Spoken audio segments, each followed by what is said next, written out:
어쩜 이렇게 시간이 안 가는지 정말 버스 안에서 고인 이불 속에서 고인은 언제나 너에게 고인 ERP atau singkatan dari tiga elemen kata yaitu enterprise yaitu perusahaan ataupun organisasi, dan source yaitu sumber daya, dan planning yaitu perencanaan. Jadi di dalam tiga ini akan kita rangkum menjadi Enterprise Resource Planning atau ERP adalah sebuah sistem informasi perusahaan yang dirancang untuk mengkoordinasikan semua sumber daya, informasi, dan aktivitas yang diperlukan untuk proses bisnis lengkap. Bagian yang kedua yaitu konsep Enterprise Resource Planning atau ERP. Menurut OLS 2004, konsep dasar dari Enterprise Resource Planning atau ERP yang pertama yaitu Enterprise Resource Planning tersusun atas paket software komersial. Sistem Enterprise Resource Planning merupakan paket sistem informasi yang bisa dikonfigurasikan,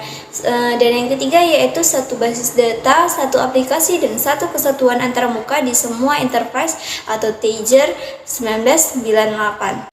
Yang ketiga yaitu tujuan dan peranannya dalam organisasi. Yang pertama yaitu otomatisasi dan integrasi banyak proses bisnis. Yang kedua yaitu membagi database yang umum dan praktek bisnis melalui enterprise. Dan yang ketiga yaitu menghasilkan informasi yang real time. Dan yang keempat yaitu memungkinkan perpaduan proses transaksi dan kegiatan perencanaan. Bagian yang kelima yaitu kekuatan Enterprise Resource Planning atau ERP Integrate. Konsep Enterprise Resource Planning atau ERP dapat dijalankan dengan baik jika didukung dengan seperangkat aplikasi dan infrastruktur komputer baik software dan hardware, sehingga pengelolaan data dan informasi dapat dilakukan dengan mudah dan terintegrasi. Evolusi aplikasi Enterprise Resource Planning atau ERP. Tahap yang pertama yaitu Material Requirement Planning atau MRP. Tahap yang kedua yaitu Closed Loop Material Requirement Planning atau MRP. Tahap yang ketiga yaitu Manufacturing Resource Planning atau MRP. Tahap yang keempat yaitu Enterprise Resource Planning atau ERP. Tahap yang kelima yaitu Extended Enterprise Resource Planning atau ERP 2. Modul-modul standar yang biasanya terintegrasi di dalam suatu sistem Enterprise Resource Planning atau ERP. Setidaknya yang pertama yaitu adanya keuangan. Dalam menjalankan operasionalnya, setiap lembaga memiliki beban biaya yang dikeluarkan untuk investasi aktiva tetap, sewa, dan juga gedung. Yang kedua yaitu adanya logistik. Modul logistik ini secara fungsional digunakan untuk memproses pengadaan, penjualan, dan distribusi logistik yang digunakan oleh perusahaan. Dan yang ketiga yaitu sumber daya manusia, merupakan aset terbesar perusahaan yang memerlukan pengelolaan yang baik dan terukur dari mulai perekrutan, penjualan, dan pemrosesan gaji. Dan yang keempat yaitu business process support, yang dimana setiap perusahaan selalu terkait dengan masalah manajemen, arus kerja, dan solusi industri. Dan yang kelima yaitu rantai pasokan atau supply chain management. Supply chain management ini atau SCM adalah modul yang menjadi fokus yang mutakhir dalam pengembangan sistem Enterprise Resource Planning atau ERP. Dan yang keenam yaitu dukungan e-commerce. Transaksi elektronik yang terintegrasi melalui media internet adalah tren masa kini yang mendorong terjadinya proses bisnis komersial yang aktif. Pendekatan implementasi Enterprise Resource Planning atau ERP. Ada 3 jenis pendekatan untuk melakukan implementasi Enterprise Resource Planning atau ERP, yaitu yang pertama ada The Big Bang atau strategi penerapan seluruh modul dalam paket ERP secara simultan di seluruh perusahaan. Jadi kelebihannya yaitu yang pertama, hanya memerlukan sedikit interface antara sistem lama dan sistem baru. Dan yang kedua yaitu hangat efisien dari segi waktu dan hasilnya optimal. Kekurangannya itu implementasi yang kompleks sehingga resiko kegagalannya itu sangat tinggi.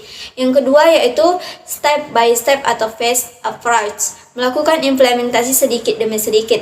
Tahap selanjutnya berkonsentrasi mengimplementasikan modul yang terkait. Keseluruhan proses bisnis harus terlebih dahulu disiapkan. Kelebihannya yaitu kompleksitas dapat dikurangi. Dan yang kedua yaitu memungkinkan terjadinya perbaikan proyek yang akan datang akibat konsultasi internal.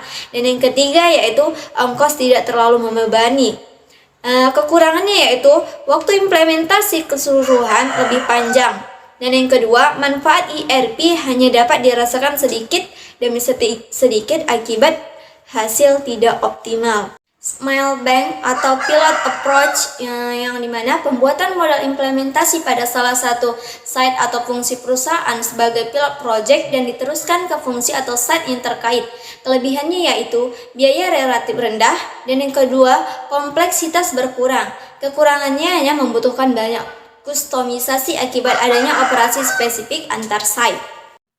Keuntungan dan kelemahan implementasi Enterprise Resource Planning atau ERP. Yang pertama, keuntungan implementasi Enterprise Resource Planning atau ERP. Yang pertama, integritasi antara area fungsional yang berbeda untuk meyakinkan komunikasi, produktivitas, dan efisiensi yang tepat.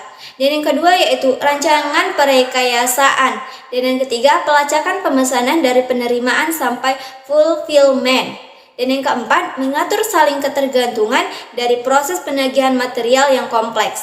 Bagian yang kedua yaitu kelemahan implementasi Enterprise Resource Planning atau ERP. Yang pertama, terbatasnya kustomisasi dari perangkat lunak Enterprise Resource Planning atau ERP. Dan yang kedua yaitu sistem ERP sangat mahal.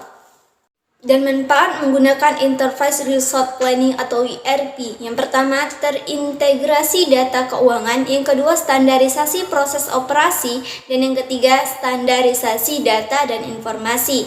Jadi ada tips memilih Enterprise Resource Planning ERP. Yang pertama, knowledge and insights. Yang kedua, slide metodologi. Yang ketiga, analisa strategi bisnis. Yang keempat, analisa people dan analisa software. Berikut ada beberapa software Enterprise Resource Planning ERP yang saat ini beredar, baik yang berlisensi maupun open source. Yang pertama ada SAP, dan yang kedua ada GDI, dan yang ketiga ada BAN, yang keempat ada Mega Pro, dan yang kelima Protein, dan yang keenam Compire, dan yang ketujuh Adamfire.